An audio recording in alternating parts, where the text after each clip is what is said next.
Hello, in this video I'm going to be sharing with you how to cut a monostrap waistcoat or blazer. So if you haven't yet subscribed, please hit on the subscribe button. Let's dive right into today's video.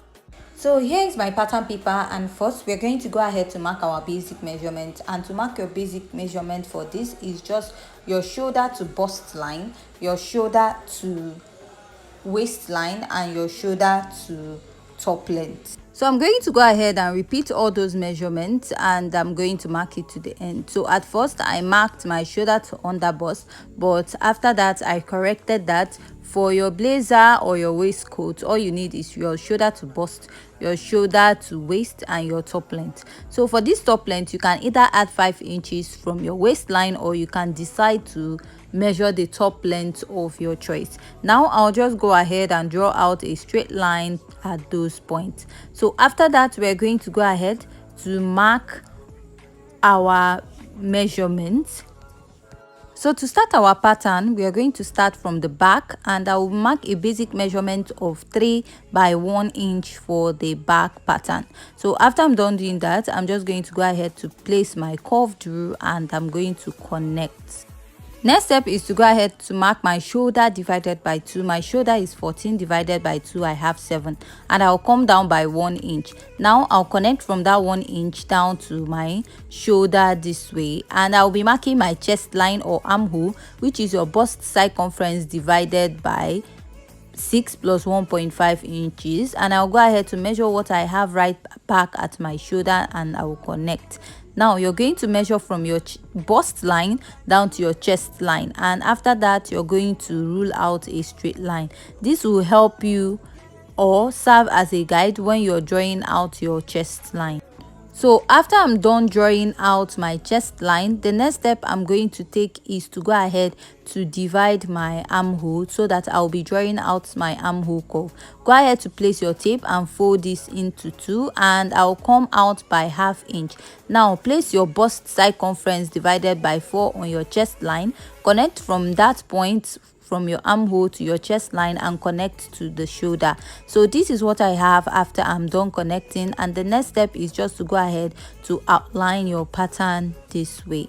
So after I'm done doing this, I'm going to go ahead to mark my nipple to nipple divided by 2, or my bust span divided by 2, because I want to draw my dart out. So after my waistline, I'll measure about 4 inches down, which is where my dart will be stopping. So after that, I'll just go ahead to rule a straight line connecting all those marks that I have made. So after I'm done connecting, I'll be marking a dart intake of ½ inch on both sides, and I'm going to come down by 1 inch from the bust, and we'll connect it upwards.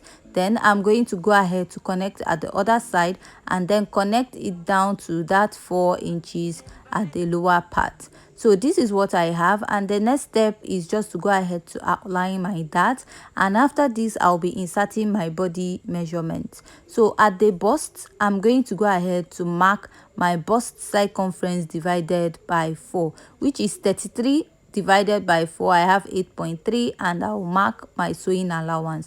At the waist, I'll mark my waist circumference divided by 4, measure the dart intake, replace, and add my sewing allowance. At the top length, I'll mark my hip circumference divided by 4 and add my sewing allowance. So when you're making a blazer or a waistcoat, it's best to use ½ or 1 inch for your sewing allowance. So if you want to add ease to the dress, that is when you'll be adding 1 inch to your pattern. So I'll just go ahead to mark this out, and I will be cutting out this pattern to cut out the front part. But first, I'll go up by 1 inch from my top length, and I'll connect. This is just to have a curvy effect at that point of my dress. So now, if you want to slit your back into 2, all you're going to do is go ahead to mark ½ inch and extend it to the lower part, and also extend it upwards. This will help take out the bulginess at the back of the dress. But from what we have at the thumbnail, there's no dart or cut out at the back, so we are just going to go ahead to leave it that way. But I'm just marking this for those that want to take this out. Now I'll just go ahead to cut out this pattern, and I'll be using it to mark out my front pattern. So after I'm done cutting this out, this is what I have. So I'll take a fresh pattern paper, and I'll be placing this on it. But before I do that, I'll be marking a button allowance in front. So for your button allowance, you can go ahead and use 1.5 inches, or you can use 1 inch, and I'll just go ahead to mark this all the way.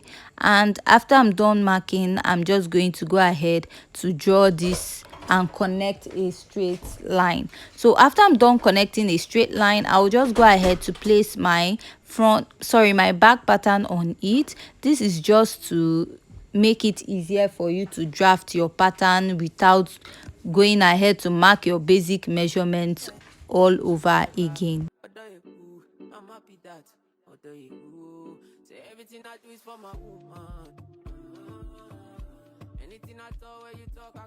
After tracing it out, I'll just go ahead to make a mark at the waist, at the bust, and also at the chest line, including the neckline of my dress.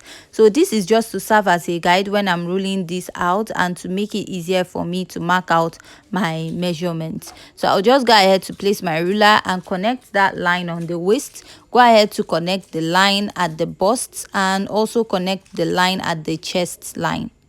So now this is what I have. This is the back pattern and this is my front pattern. So now I'll go ahead and impute my dart back on my pattern just like we did for the back pattern. I'll mark my nipple to nipple divided by 2 on the bust, on the waistline, and come down by by 4 inches at the lower part after my waistline. So now I'll just go ahead to connect all the way from the bust down to the 4 inches after my waistline. And now I'll be marking a dart intake of 1/2 inch on both sides of my waistline, and I'll come down by 1 inch here.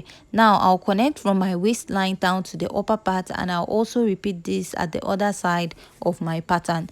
And I'll also go ahead to extend my dart at the lower part of my pattern. I'll go ahead to also repeat this at the other side. So this is what I have after I'm done marking out, and I'll just go ahead to use my marker to make this more visible for you to see. So after I'm done doing this, I'm going to go ahead to repeat the same process at the back of my pattern, which will also serve as a guide when I'm cutting out. So now I'll just go ahead to mark a basic neckline of 3 by 3 inches, which will serve as a guide when I'm cutting this out. Now I'll extend it to my button allowance, place my curved rule, and I'm going to connect. So I'm going to go ahead to cut out the neckline, and this is what I have. And next I'll just go ahead to slit open my button allowance this way. So after I'm done cutting it open, I'm just going to go ahead to place this sitting together, that is my button allowance lapping each other, before I go ahead to trace out the neckline in front. And make sure you pin to avoid your pattern from shifting.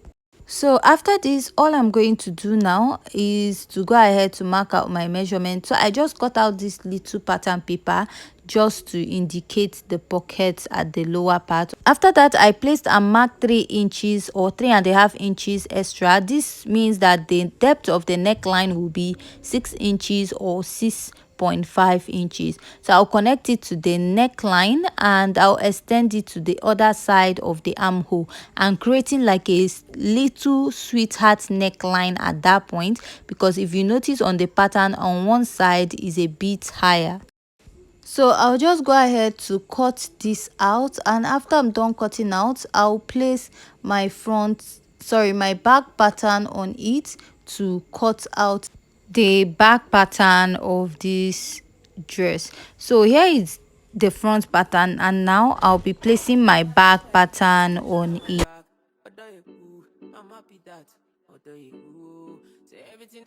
So here is my back pattern. All I'm going to do right now is to open it up this way and take this pattern and place it on it.